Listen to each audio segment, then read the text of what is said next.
upendo wako. Asante Mungu, ujishughulisha na mambo yetu kila siku, kila saa, kila wakati. Hivyo ambavyo sasa Bwana tunasema John Paul, nasi Bwana tumesogea kwako. Tunajua ya kwamba ndani yetu tunayo mizigo, tunao udhaifu, tunao unyonge, tunazo shukrani, tunazo shangwe, na katika hivyo vyote vimetusababisha kusogea mbele zako. Bwana, tunatamani kula na kunywa hemani mwako, na neno lako ndio chakula chetu, na neno lako ndio kinywaji cha kweli, maana ndivyo ambavyo unasema katika maandiko yako matakatifu. Sasa Bwana, tunaketi palipo uwepo wako, tunaomba utuhudumie kama upendavyo. Tusaidie kuelewa na kuyafahamu maandiko, ili Bwana tukupatie faida katika maisha haya na katika siku hizi ambazo kwazo Mungu umetupatia. Katika jina la Yesu Kristo wa Nazareti hai, tiisha falme zote, tiisha elimu zote ndani ya fahamu zetu, ambazo katika hizo zitainuka kinyume cha neno lako, ili neno lako lipate nafasi, neno lako lipate mahali, neno lako lipate sehemu ya kuwepo katika ufahamu wetu. Katika jina la Yesu Kristo wa Nazareti hai, neno lako lifanyike ufunguo katika maisha, neno lako lifanyike funguo katika mazingira, neno lako lifanyike funguo katika mapito, neno lako lifanyike uponyaji katika udhaifu. Katika jina la Yesu, neno lako lifanyike imara katika kukata tamaa, neno lako lifanyike faraja katika machozi. Ndiposa Bwana lilazimishe neno lako ndani yetu, na katika hilo Bwana litukamilishe, litufinyange, litugange, lituelekeze, litumulikie, lituwezeshe. Fadhili zako saye Bwana ziwe pamoja na sisi tukaapo katika uwepo wako. Masikio yetu yasikie, fahamu zetu zielewe, miili yetu itii, ili Bwana ukaweze kusema nasi. Sema nasi kama ikupendezavyo, sema nasi kama utakavyo, sema nasi kama ulivyoratibisha mbinguni kwa siku hii ya leo. Kwa kila mmoja ambaye umemkusanya, si bure, liko kusudi, liachiliwe kusudi lako juu yake, liachiliwe kusudi lako juu yake, na juu ya maisha yake, na juu ya mapito yake, na juu ya nyakati zake. Katika jina la Yesu, tunapotoka hapa Bwana, tutoke tukiwa tumepata njia, tutoke tukiwa tumepata mwanga, tutoke tupate faraja, tutoke tukiwa tumepata uponyaji, tutoke tukiwa tumepata maarifa, tutoke tukiwa tumepata wazo jipya. Katika jina la Yesu, neema yako Mungu ikatuongoze sasa katika uaminifu wako. Tumeomba. Amen. Amen. Tuketi. Bwana Yesu asifiwe. Haleluya. Haleluya. Huu ni mwezi wa Kwaresma, na mwezi huu wa 3 na wa 4 ni miezi ambayo Mungu alitusemesha na kutupa kuondoa nadhiri zetu. Kuondoa nadhiri zetu.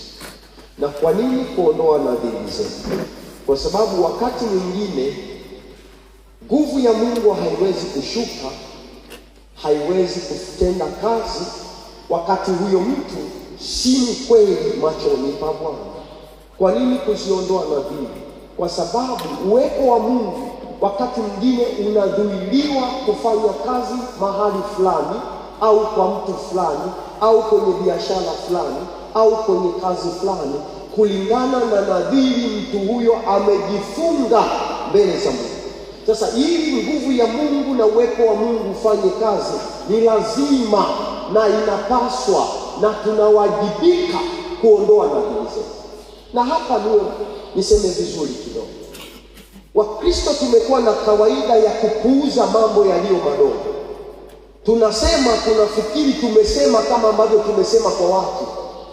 Tunasahau ya kwamba tunapoweka nadhiri hatuweki kwa watu wala hatuweki kwa mazingira, tunaweka kwa Mungu anayeitwa kwa hiyo madhabahu. Nadhiri yoyote inafungwa, nadhiri yoyote ya sadaka inafungwa kwa Mungu wa hiyo madhabahu, sio kuhani, sio watendakazi, ni Mungu wa hiyo madhabahu. Kwa hiyo ni sehemu ya wewe na Mungu wako, sio sehemu ya mimi na wewe.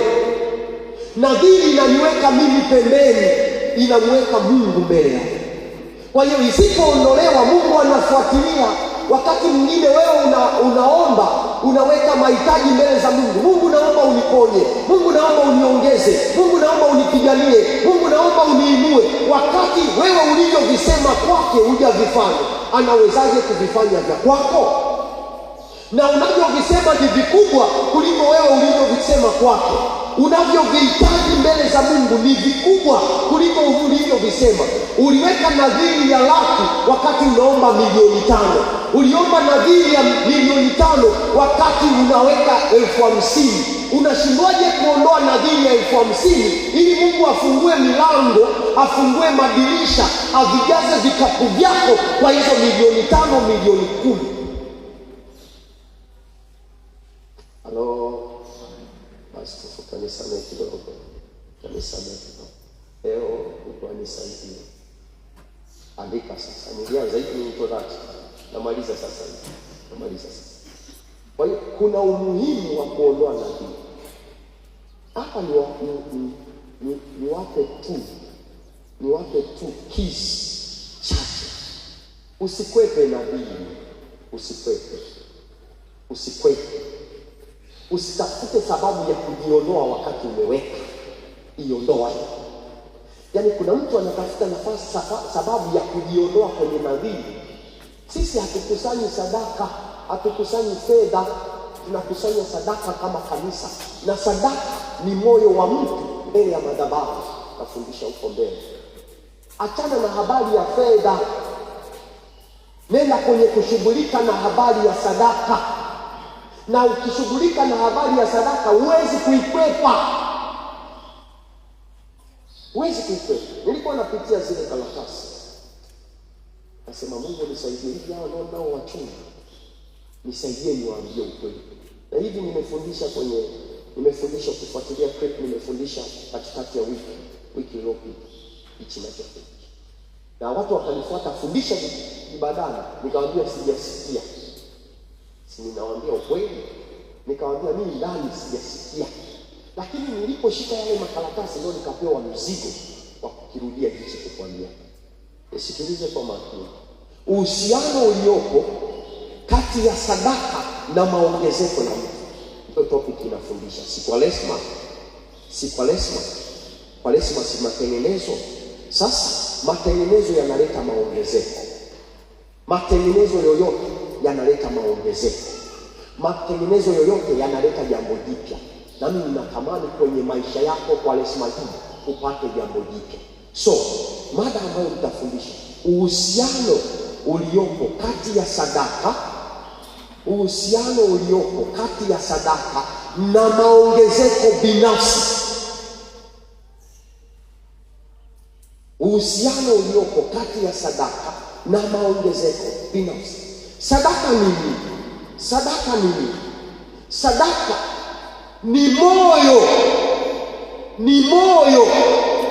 ulio tayari, ulio na msukumo. Ni moyo ulio tayari, ulio na msukumo, ulio na hiari mbele za Mungu, uliobeba aidha fedha au kitu. Nisikilize. Sadaka ni moyo ulio na uhiari, ulio na utayari, wenye msukumo. Huo moyo, katika huo msukumo unabeba nini? Unaweza kubeba fedha au vitu. Kwa hiyo fedha si sadaka kwanza, moyo ndio sadaka kwanza. Fedha inapeleka kama kiwasilisho cha moyo mbele za Mungu. Vitu vinapeleka uwasilisho wa moyo mbele za Mungu. Lakini Mungu anachokiangalia sio vile vitu. Mungu anachokiangalia ni ule moyo uliobeba vile vitu. Na hapa ndipo ambapo watu wengi tumekuwa tukidanganya. Tumekuwa tukijidanganya kwenye thamani ya vitu, sio thamani ya mioyo yetu kwenye hivyo vitu. Watu wengi tumekuwa tukiweka thamani ya vitu mbele za Mungu, sio thamani ya mioyo kwenye hivyo vitu. Nisikilize, ukiweka thamani ya kitu mbele za Mungu, sio thamani ya moyo, wewe umechangia. Hamtaki kuambiwa ukweli, umetoa mchango kama mchango wa harusi. Angalia jirani yako, mwambie hapo umetanguliza nini? Pale madhabahuni zinaangaliwa nini? Ni moyo au ni fedha yako? Sasa kinachombadilisha mtu atoae sadaka ni uhusiano wa moyo na huo sadaka, yaani uhusiano uliopo kati ya moyo na hiyo sadaka. Sio hicho kitu, ni uhusiano uliopo kati ya moyo na hiyo sadaka. Yesu ni sadaka ya gharama ya wokovu wa mwanadamu. Yesu ni sadaka ya gharama ya wokovu wa mwanadamu. Na unaanza kitabu kile cha Isaya, Mungu anapouliza mbinguni, ni mtume nani akamwokoe mwanadamu? Wote mnasoma Biblia. Mbingu zilinyamaza kimya, zilinyamaza kimya. Ndani moyo wa Yesu ukaanza kuzungumza juu ya pendo la huyu mtu. Baadaye anasema, nitume mimi Bwana. Baada ya moyo kuangalia upendo wa huyu mtu, moyo unazungumza utayari wa yeye kwenda. Na moyo unapozungumza utayari wa yeye kwenda, hakuwa amekuja tayari. Nisikilize, sadaka inaanzia moyoni. Na kama inaanzia moyoni, haianzii kanisani hapa ndani. Inaanzia ulipotoka, inaandaliwa ulipotoka, inatengenezwa ulipotoka, inatunzwa ulipotoka, sio hapa ndani. Kwa hiyo Yesu anakubali, anasema, nitume mimi Bwana. Yuko mbinguni, lakini yuko tayari kuja duniani kumwokoa mwanadamu mwenye dhambi na anayetakiwa kuhukumiwa kwa haki. Nisikilize, kwa nini sadaka ni moyo? Kwa sababu moyo ndio wenye ushirika na Mungu au na shetani. Nisikilize, moyo wa mtu ndio wenye ushirika na Mungu au na shetani, na ndio unaweza kutumika na Mungu au na shetani. Mwili unapokea kile ambacho kimezalishwa ndani. Mwili ni matokeo ya kilicho ndani, sio kilicho nje. Dhambi haianzi nje, dhambi inaanza ndani. Baraka haianzi nje, baraka inaanza ndani. Laana haianzi nje, laana inaanza ndani.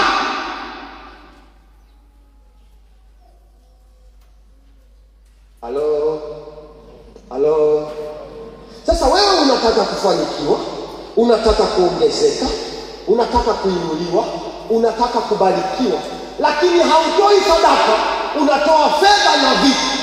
Alafu unamdai Mungu juu ya fedha na vitu. Unawaona watu kwenye fedha, unawaona watu kwenye vitu, unaacha ushirika na Mungu kwenye sadaka. Wakristo wengi hawafuatilii sadaka, wanafuatilia fedha na vitu. Wakristo wengi hawaijali sadaka, wanajali fedha na vitu. Nikiwa nawafundisha hapa, niliwaambia siku moja Mungu alinisemesha jambo, nikaenda kutoa sadaka. Ndani mimi ninasema sadaka, kusanya mshahara wangu, kusanya posho zote nilizonipa mwezi huo. Nikasikia mpelekee mtu fulani, nikampelekea. Nimefika kwanza hakunipokea, hata ofisini sijaingia. Napiga stori nje, chapu nikampa bahasha. Sio bahasha ndogo, nimejikana, ndio kuhani anayefundisha sadaka. Alafu yule mtu alipoipokea akamwita mtu mwingine, akamwambia, njoo, ulikuwa unanisumbua sana, haya chukua nenda. Hajafungua, hajahesabu. Moyo kaniuma. Kwani nikwambie uongo? nikasikia kuumia. Ni mwezi ambao nyumbani ni umeme, amenyamaza. Na ngoja muujiza, mwambie zako na ngoja muujiza. Sasa habari ya muujiza lazima utoe gharama. Na ngoja muujiza. Hata katika hajahesabu, ninawaambia ukweli, hajahesabu. Lukumai alinisindikiza mahali nilipo. Huyu hapa naye akasema na mimi na sadaka wewe aliyomkuta. Nikakusanya na yako hapo, akaita yule mtu akapewa. Amevaa kipensi, amevaa tisheti choka mbaya. Sasa akapewa zile. Mimi ndani nimesema sadaka, usikilize. Lakini moyoni ni fedha.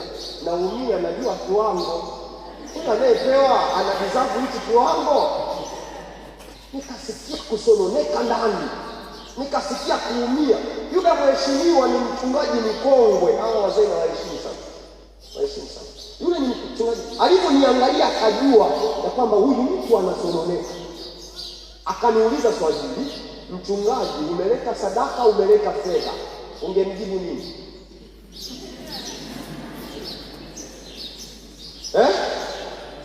Kaambia mzee, nimeleta sadaka. Akasema sasa sadaka haihusiani na mimi nimepokea. Sadaka inahusiana na Mungu. Kwa hiyo usinununikie. Mimi hata ningeenda kununua nyama, chips, umeniletea mimi. Sadaka umempa Mungu. Hii fedha natumia mimi.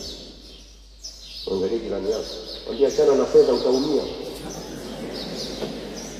Toa sadaka. Kwa nini? Kwa sababu fedha ukiona unaitumia vile ambavyo wewe umeiangaikia itakuumiza. Lakini sadaka kwa sababu ni moyo, utamtazama Mungu, utaiangalia fedha. Kwa hiyo na mimi hapo wiki nzima nikafundisha hichi ninachokufundisha. Toka huko nimesafiri na Mungu ananisemesha. Nafungua Biblia sielewi ni hivi, ni vifungu vipya. Hii Biblia ni mpya. Hii ni nini? Watu wengi tumekuwa tukitoa fedha. Ninawaambia ukweli. Watu wengi tumekuwa tukitoa vitu. Hatutoi sadaka. Na ndio maana ushirika wetu na sadaka zetu umekuwa haupo. Umebaki ushirika wa mwili na vitu umetoa. Na ndivyo vinavyowatesa. Wanakula hela zetu, wanakula nini? Ndio unazoteseka. Wanatumia hivi. Hii simbodi hii ndio wanasema 1,500,000 hivi. Hii inayokutesa sio sadaka, ni fedha. Ili tofali kweli ndio la 3,000 hili ni ngapi sasa? Mimi nimeona nanunua 1,500. Sasa wewe lako limeenda kupigwa. Halipimi. Haya lako lina engineer anasimamia, hamna. Nyumba yenyewe umegugo, umemwambia mtu nataka kama hii. Kuna kiwango lazima tufike. Tupeleke sadaka. Na sadaka haiongelei namba. Ndipo hapo mwanamke yule mjane anaonekana ametoa vyote mbele za Mungu. Na mapadiri na mabosi na waheshimiwa wanaonekana hawajatoa, lakini walienda na mabahasha makubwa. Alafu yule mwanamke alienda na senti. Halo. Sasa ninakuja muda umenikaka na mimi nakuwa mtifu. Matendo ya Mitume 20:35. Sababu umefika chap. Ndio shabii.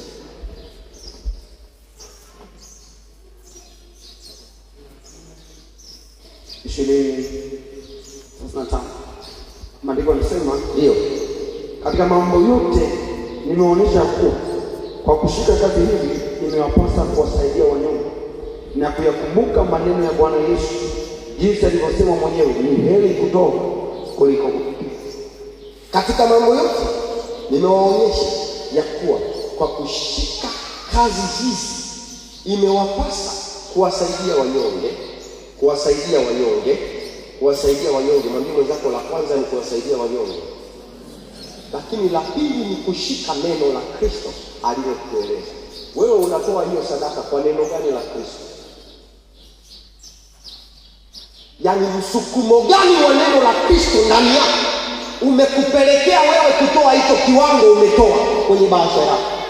Msukumo gani wa neno la Kristo umekupelekea wewe kuchagua katika bahasha 10 tulizo nazo ukachagua 2 ukaacha nyingine? ni msukumo gani wa neno la Kristo ndani yako ambao katika huo umekusaidia kutoa waleti yako, ukaacha nyekundu zote, ukachukua ya bluu na ile iliyochoka, sio iliyonyooka. Ni neno gani la Kristo ambalo katika hilo limekwambia toa zaka, wewe umetoa shukrani. Limekwambia toa shukrani, wewe umetoa collection. Ni neno lipi la Kristo limekuongoza kwenye utoaji wako wa sadaka? Ni jambo la muhimu kuliko msukumo wa mazingira, kuliko msukumo wa watu, kuliko msukumo wa hali ulionayo. Ni neno gani la Kristo ambalo katika hilo limeamua leo Jumapili, jana upite ATM utoe kiwango cha fedha fulani ulete kama sadaka? Ni msukumo gani wa neno la Kristo ndani? Waangalie jirani yako. Au umekusanya? Umeona ni haki. Hivi ni kweli? Naweza niseme hivi ni kweli? Unatoa shukrani ya wiki buku? Ni kweli? Una maana wewe? Nikikupa buku jaze gari lako mafuta utaenda?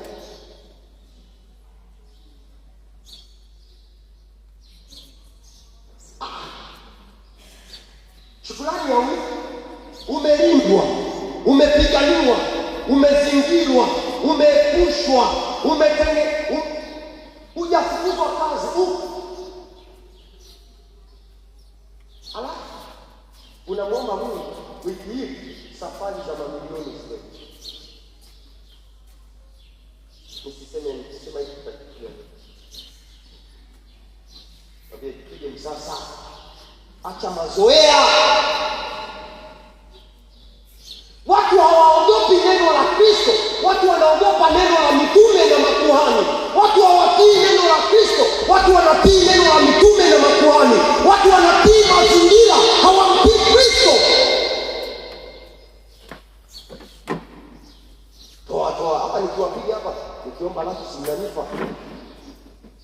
Nikiomba laki baraka unipe laki. Sema nini? Hebu jaribu kama vile unanipa.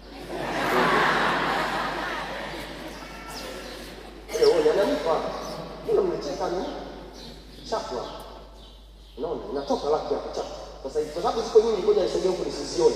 Lakini mfano sio baraka. Nikienda kwenye bahasha yake hajatoa laki. Mimi kimuomba nani? Mimi na heshima machoni pako kuliko mimi.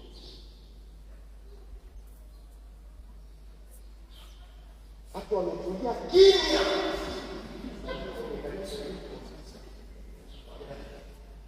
Lakini nakwambia ule ukweli, baba askofu hapa akasimama akaomba milioni 20 hapa Ebeneza mnapo sasa hivi.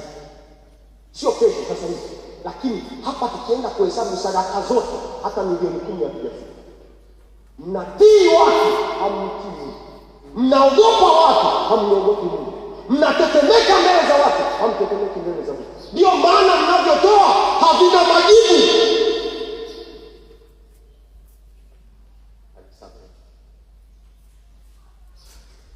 Sitamani ndio maana nimevaa joji, mngeniambia nivaa ili wasiseme. Sasa nimejikuta na sema. Isaya sura ile 53 mstari wa 4. Isaya 53:4 maandiko yanasema, hakika amechukua masikitiko yetu, amejitwika huzuni zetu, lakini tulidhania kuwa amepigwa na Mungu na kuteswa. Yohana 11:25. Yohana 11:25 neno la Mungu linasema, Yesu akamwambia, mimi ndimi huo ufufuo na uzima. Yeye aniaminie mimi ajapokufa atakuwa anaishi. Sasa jambo la kwanza. Sadaka inabeba imani. Utambulisho wa sadaka kabla ya kutolewa ni imani. Utambulisho wa sadaka kabla haijatolewa ni imani. Kanisa zima tusimame kasoro baba askofu. Wote tusimame. Kanisa zima. Kasoro mzee. Simama. Ndio. Nasema hivi, kabla haijatolewa fedha, kabla hakijatolewa kitu kinachotangulia, kinachosukuma hiyo fedha, kinachosukuma hicho kitu ni imani ndani yako. Kwa hiyo kiwango cha utoaji wako kinaonyesha kiwango cha imani yako kwa huyo unayemtolea. Kiwango cha utoaji wako kinaonyesha kiwango cha imani yako kwa huyo unamtolea. Kaa chini, watu wanaweza kulala. Kiwango cha imani yako kinaonyesha kiwango cha kile unachotolea. Mzenyewe wanaisha sikia. Kuna watoto wa kike, kuna watoto wa kiume. Wanaume kama wafano wanatabia mbili. Hivi akikuletea mtoto wako pipi unajisikia? Kwa kweli sitajisikia vibaya. Umesikia kwanza hiyo ya kwanza, huo muitiko. Yaani ume-let down. Mwanangu aniletee pipi, nimemsomesha, nimempambania, nime-struggle, lakini anakuja na zawadi ya pipi mezani pangu. Hicho mnachomfanyia Mungu. Yaani pamoja na kuwabariki baraka zote, bado hamuamini. Pamoja na kuwainua, Mungu amewainua, mlikuwa mnashinda mnakula mboga moja kama mimi. Nilikuwa hata viatu mnavaa vya ndugu zenu waliokaa kutoka Dar es Salaam, wawaletee wakishakusanya. Nilikuwa watu wa toka mbaya. Toka mbaya. Ubaba ukipigwa sikio mnaoga mapema, hamwambii kuoga. Lakini leo mnakula mnachotaka, mnalala mnachotaka, mnatembea mnachotaka, lakini hamwamini Mungu aliyewafikisha. Ndio maana mnampelekea makorokoro.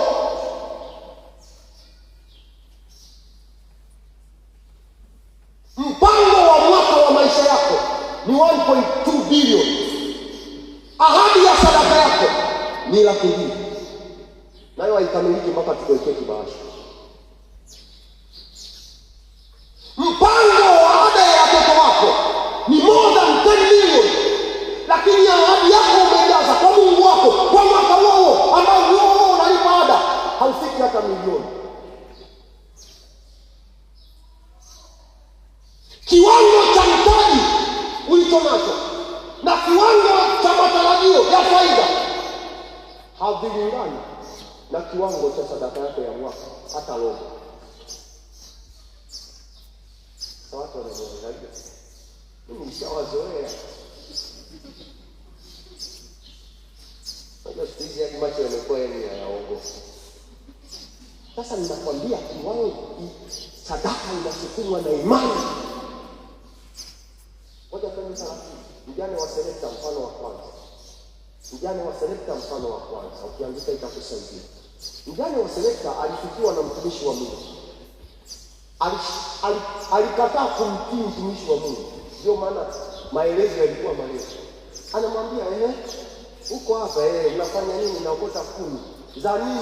Ili nikapike mimi na mwanangu kufe. Anamwambia mtumishi wa Mungu, ukapike ili kufe. Alafu mtumishi anamwambia nipikie mimi kwanza, kwa sababu Bwana amesema nipikie mimi kwanza. Ndio mama anasema nina konzi moja. Ndio maelezo ya mstari yanavyoendelea. Nina konzi moja ya unga na mafuta kidogo, ambavyo katika hivyo nikipika tukila tutakufa. Lakini anaambiwa nipikie mimi. Baada ya muda mrefu, imani ilipoinuka, anaenda yule aliyesema nimebaki moja, ambaye katika hiyo nikipika nikila nitakufa. Huyo imani ilipoinuka, anaenda anapika. Anapopika hakati jikoni, waangalie jirani yangu, wajua hakati jikoni. Na ionyeshi Biblia inaonja.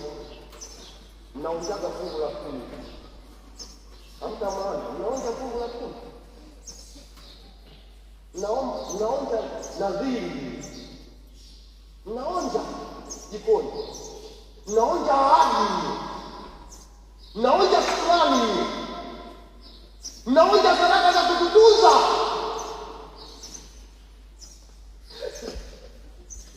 Yule mama haonji, anampelekea kuhani nabii mezani. Angalia, hivi unafikiri walikuwa wamekaa mbogani yeye na mwanae?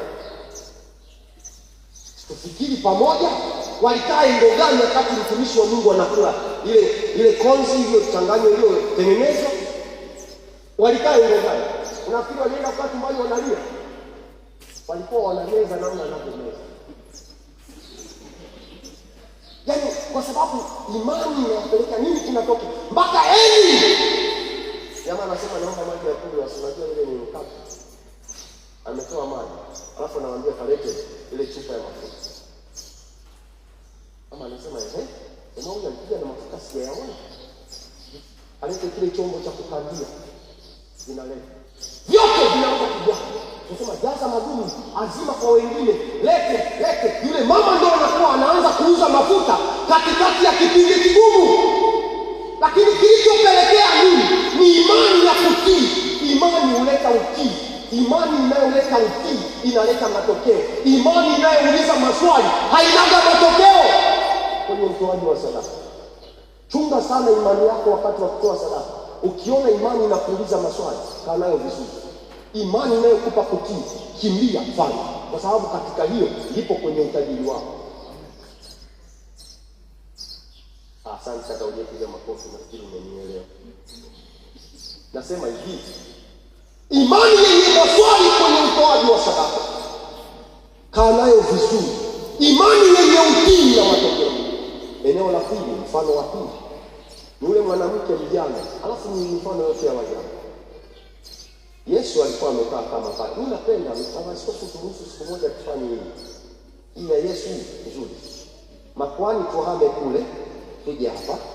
Tusimame wakina Baraka Mahembe wanapotoa sadaka. Tuanze. Yesu alikuwa amekaa, anapima, watu wanaleta sadaka.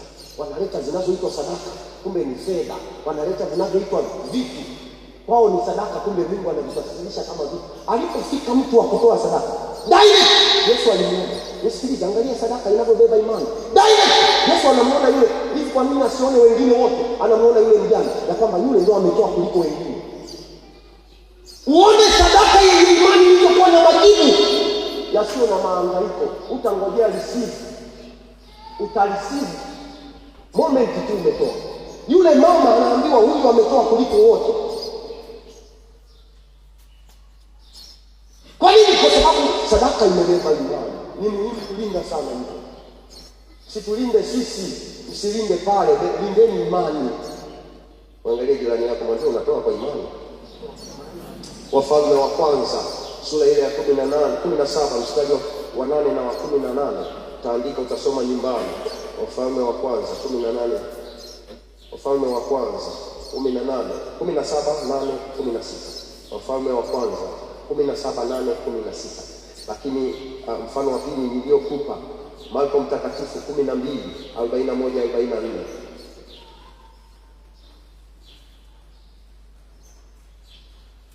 Eneo la pili, sadaka lazima kuwa na ulinganifu.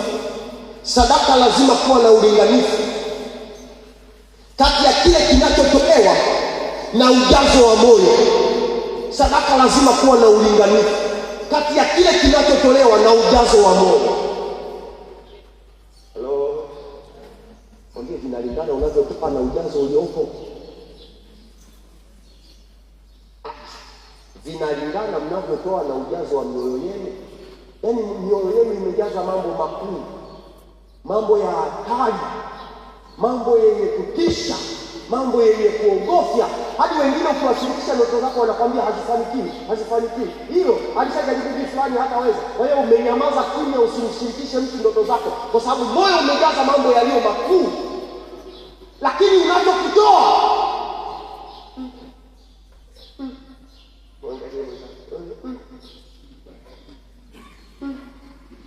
yaani moyo umejaza vitu haya. Ulinganifu baina ya moyo na kinachotolewa kinaleta majibu. Kama hamna mlinganifu, hamna majibu.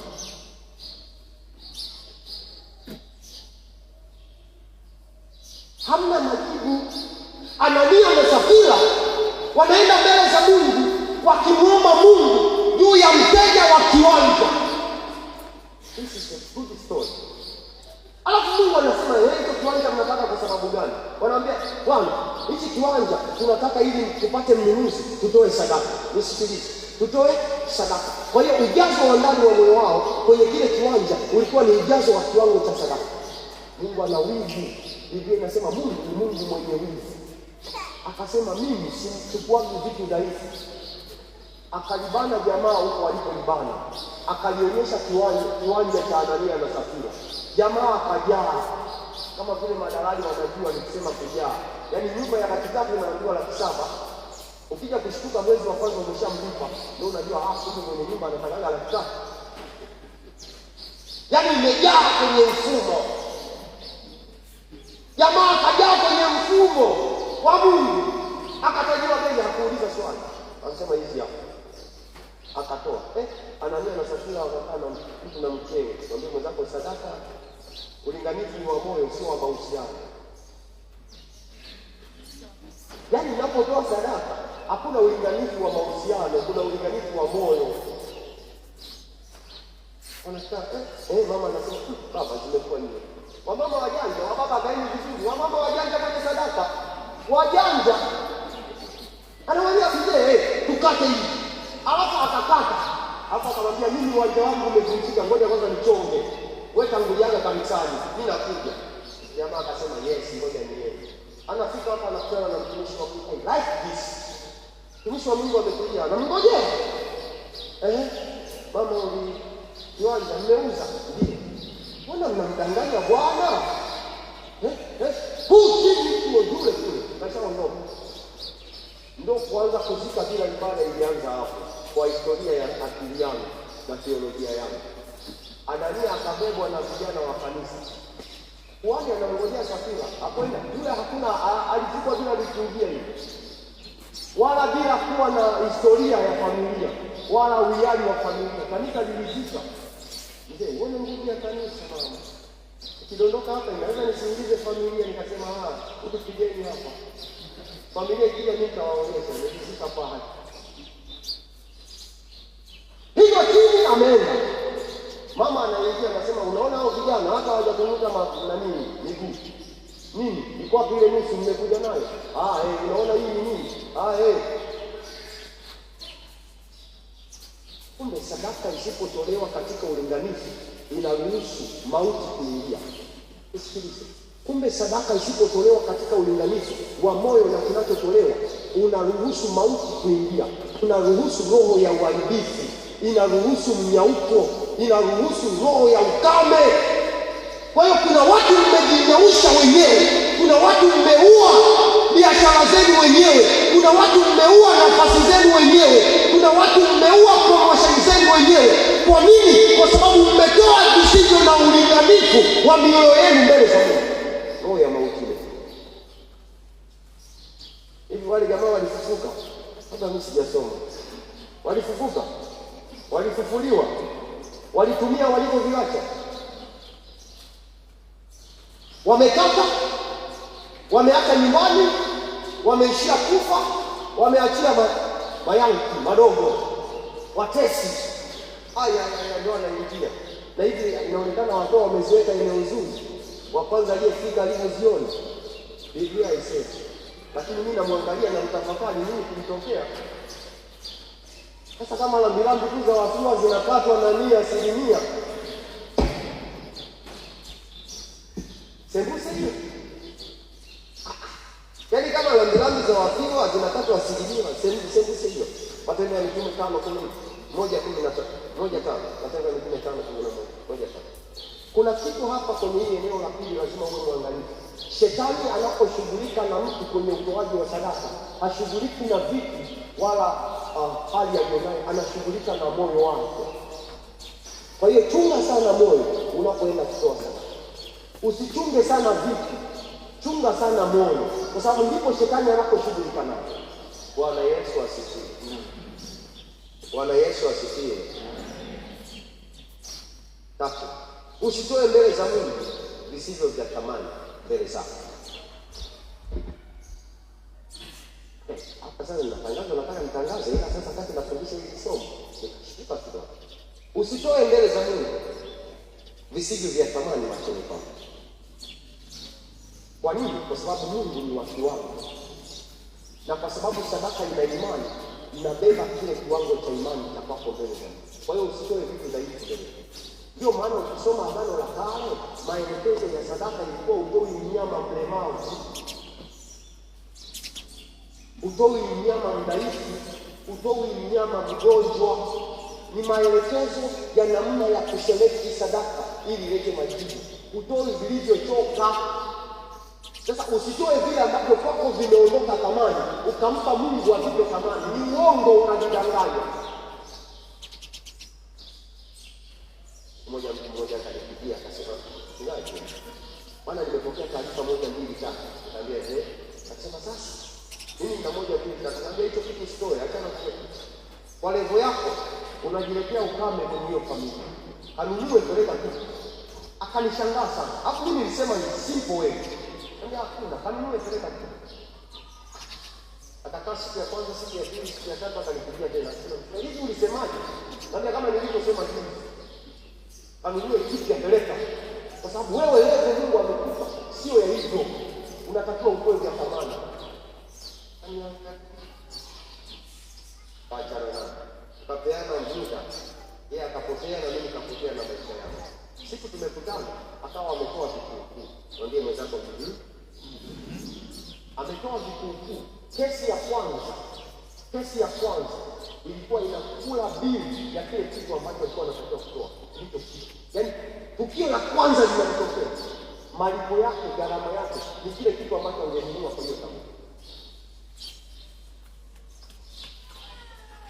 Imetokea nikiwa hapa, yeye hasaja hapa, lakini imetokea nikiwa hapa. Unaambiwa utoe laki, unatoa 50,000. Mungu anaenda kutengeneza namna ya kula 50,000 ndio baba. Unashangaa huu ugonjwa umetoka wapi? Ngoja niende hospitali. Ukiletewa bili ya vipimo na bili ya dawa, ni 50,000 ile ambayo utatoka kabisa. Unasema nimerogwa. Unarogwa na nani? Mwangalie bila yako, mwambie una mchawi wewe. Mwambie tena una mchawi. Wala mtoto wako hajazaliwa. Mchawi wako ni wewe mwenyewe. Watu mnatoa vilivyo dhaifu, machoni penu mnavitoa mbele za Mungu eti ziwe na thamani. Biblia inasema mnajenga nyumba nzuri, mnakaa ndani yake, lakini nyumba ya Mungu sema sana hili neno, lakini napata hasira nikiona makanisa yanajengwa chini ya kiwango. Napata hasira nikiona makanisa yanafanya vitu chini ya kiwango. Alafu hivi kitokea hapa tunafanya mnada, haya magari ya nje yanatosha thamani ya hili kanisa. Tunaweza kuuza matatu tu, kajenga haya hapa manne, lakini anamiliki mtu huyu na yuko ndani hapa, tunahangaika loko. Nje kapaki gari lake liko juani, ndani hapa anahangaika, asikia na anahangaika hapa ndani kutafuta pointi kwapi, lakini gari aliyopaki inatosha nusu tu ya gharama ya gari, inatosha Rockford na sound. Angalia jirani yako, mwambie wewe, acha mchezo na Mungu wewe. Acha mchezo na Mungu wewe. Hivi kweli Mungu wa hivyo? Alafu hapa ndio unaomba cheo kingine hapa kwenye mwangu. Alafu ukikaa kwenye gari unakula AC na mdundo mkali.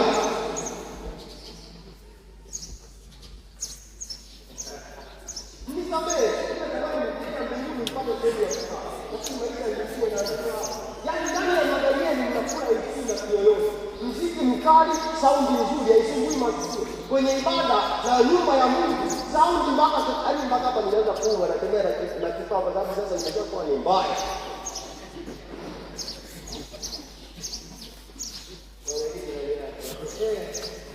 Hata wewe tuambiane ukweli.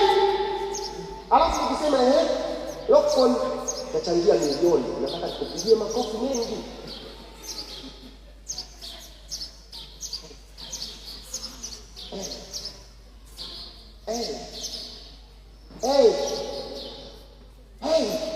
Kuna watu wameweka fixed account sisi na hivi au au bondi, sijui nini nilikuwa najifunza juzi.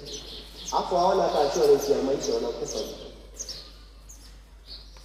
Yaani hajui kama ni kesho anakufa au kesho kutwa, lakini ana bondi ya miaka 20, lakini madhabahuni hana hiyo bondi hata ya miaka 2. Na maana ni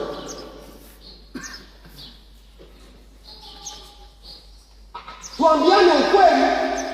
Nyumbani kwako kapeti lako na lile la pale, ukikwambia nenda kapige magoti pale, piga magoti pale, utaanza kuangalia wewe umesemaje? Wakati nyumbani unaweza kulala umefanya sio sawa. Lazima tuongee ukweli, sio sawa. Yaani hapa ukipiga magoti unatoka na fungu ya kutosha. Alafu unalipaka kwa sote komfort. Na wewe ni mshirika, na unajisikia amani, unakuja kwa dini, unaenda kwenye ibada, unajua ibada. Hivi ambayo haijaanzia nyumbani, havilingani vile vya nyumbani na vya ibada yako. Watu wameniangalia.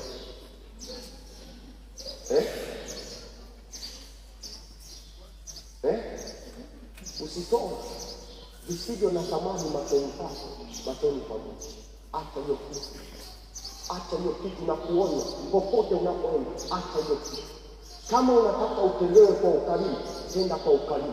Kama unataka utendewe kwa viwango, tenda kwa viwango. Kama unataka kuinuliwa kwa viwango, tenda kwa viwango vya kuinuliwa. Ndiposa hapa nawaambia watu, unasafiri, usije hapa siku ya kwanza, ibada ya kwanza, umesafiri, umerudi, umechange dola, alafu unatuletea shillings, wakati umetoka sehemu ambayo ulikuwa unatumia dola. Lete dola hapa kanisani, kwa sababu madhabahu ikutambue kwamba huyu mtu alishapata visa, ameenda, ili kesho tena ukiomba uende. Nataka hela. Nataka hela ni ndio nako. Mtu nipa tu hela za ibada moja hapo, si nimeshakuwa milionea huko. Kwa sababu mngejaribu siku moja mmoja. Vijana wanaohangaika ajira, mimi ningewaajiri. Sadaka ya Jumapili moja, mimi ningeajiri vijana wa kutosha hapa. Ningetaka kuongeza kampuni. Ndio mwenzako usitoe vilivyo dhaifu.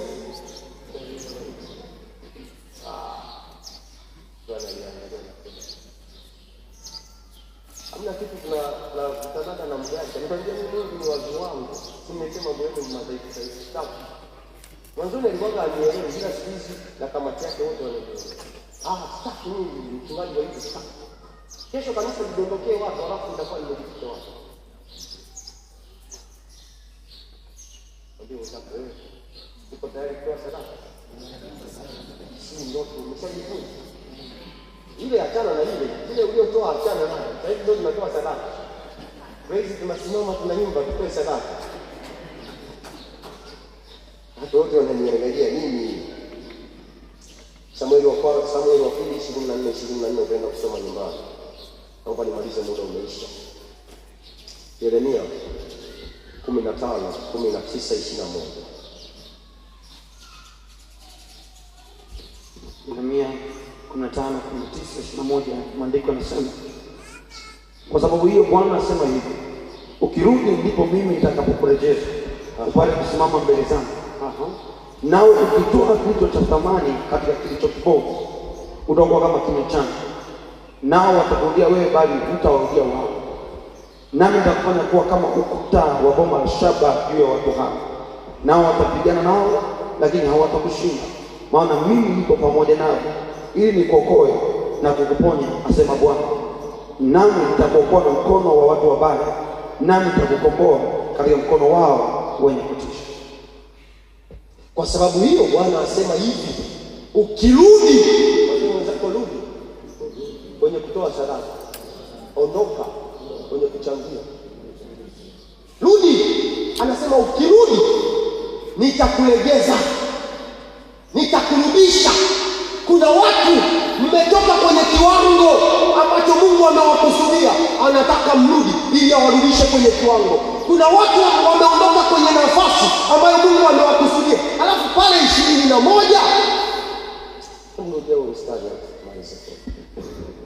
Azia mjuu kabisa kule. Maandiko yanasema, kwa sababu hiyo Bwana anasema hivi, ukirudi ndipo mimi nitakapokurejeza. Ukirudi yeye anakulegeza.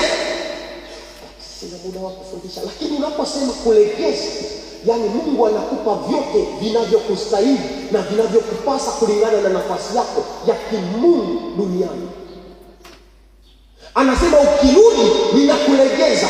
Kwa hiyo kama mbingu zimeandika wewe ni wa miaka 90, wewe ni wa miaka 100, na ndani ya miaka 25 umeanza kuhangaika na kisukari na pressure, lazima ulegeze kwenye miaka 100. Kama mbingu zimeandika wewe ni mtu wa kiwango fulani, na sasa hivi unaishi katika maisha ya taabu na mateso, machozi na kilio, ulegesho unakurudisha pale kwenye furaha. Kama mbingu zimeandika ya kwamba wewe ni mama wa mataifa na uzao umekuwa taabu kwako kwa sababu ya kulegea, Mungu analegeza umama wa mataifa. Haijalishi umri, haijalishi hali, haijalishi mahangaiko, haijalishi madaktari wamesema nini. Sema amen, amen. Wangapi wanataka kulegezwa? Rudini. Walisia Anasema upate kusimama mbele zangu. Sasa ukirudi anakulegeza, unapata kusimama mbele za Mungu. Wengi mpo sehemu ya Mungu, hamjasimama mbele za Mungu. Wengi mpo katika uwepo wa Mungu, lakini uwepo wa Mungu haujawasimamisha palipo Mungu.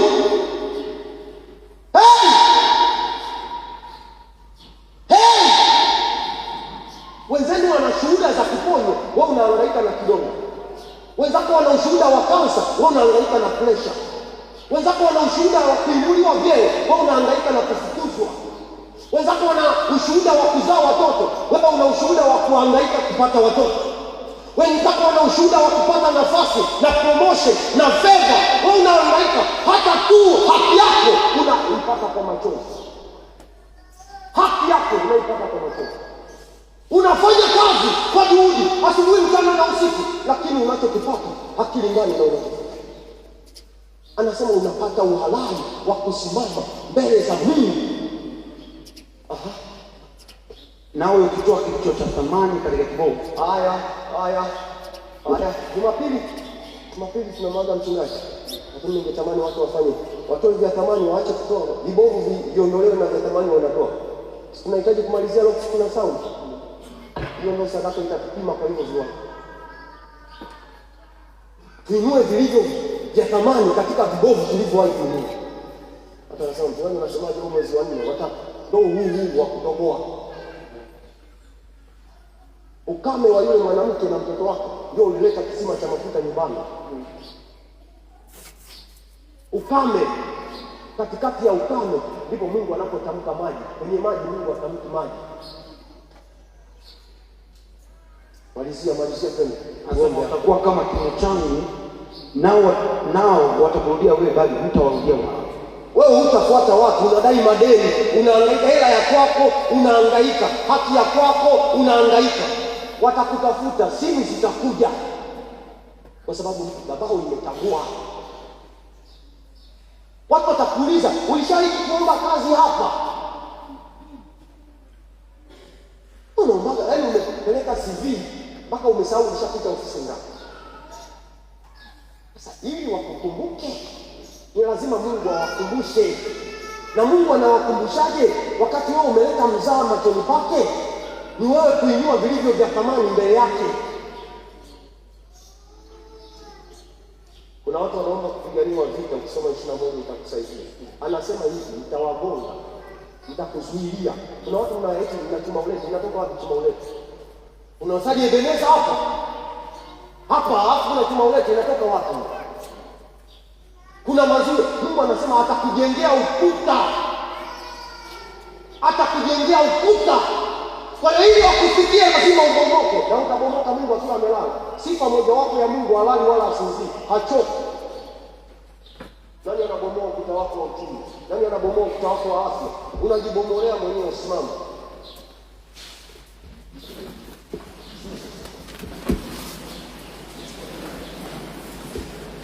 Hata leo watu wametoa vilivyo vinyonge. Hata sasa watu wameinua vilivyo vinyonge. Katikati ya ibada yenye uwepo wa Mungu, watu wameinua vilivyo dhaifu.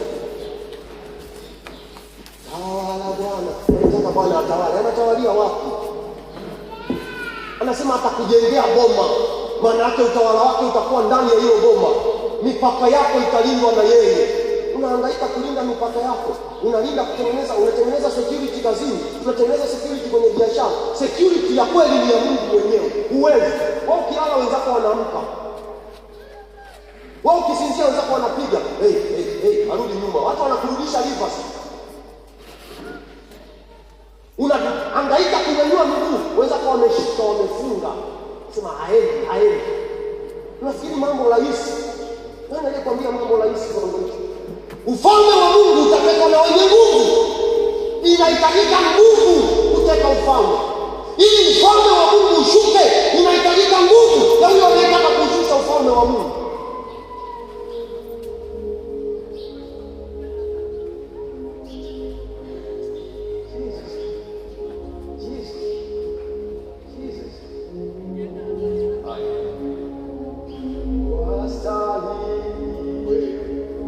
Wow.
umesikia kutaka kutengeneza na wewe.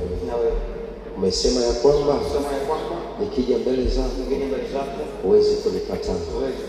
Na leo hii ninaomba rehema na toba na msamaha katika vitu nilivyovinua madhabahuni pako, danganywa na moyo wangu, nikaipa vilivyo vinyonge, vidhaifu, vilivyokufa, na katika hivyo vikaachilia uharibifu kwenye maisha yangu, vikaniondoa palipo nafasi yangu, vikaruhusu alaye katika mazingira yangu, vikaruhusu mapopoza na magugu kustawi katika kazi yangu.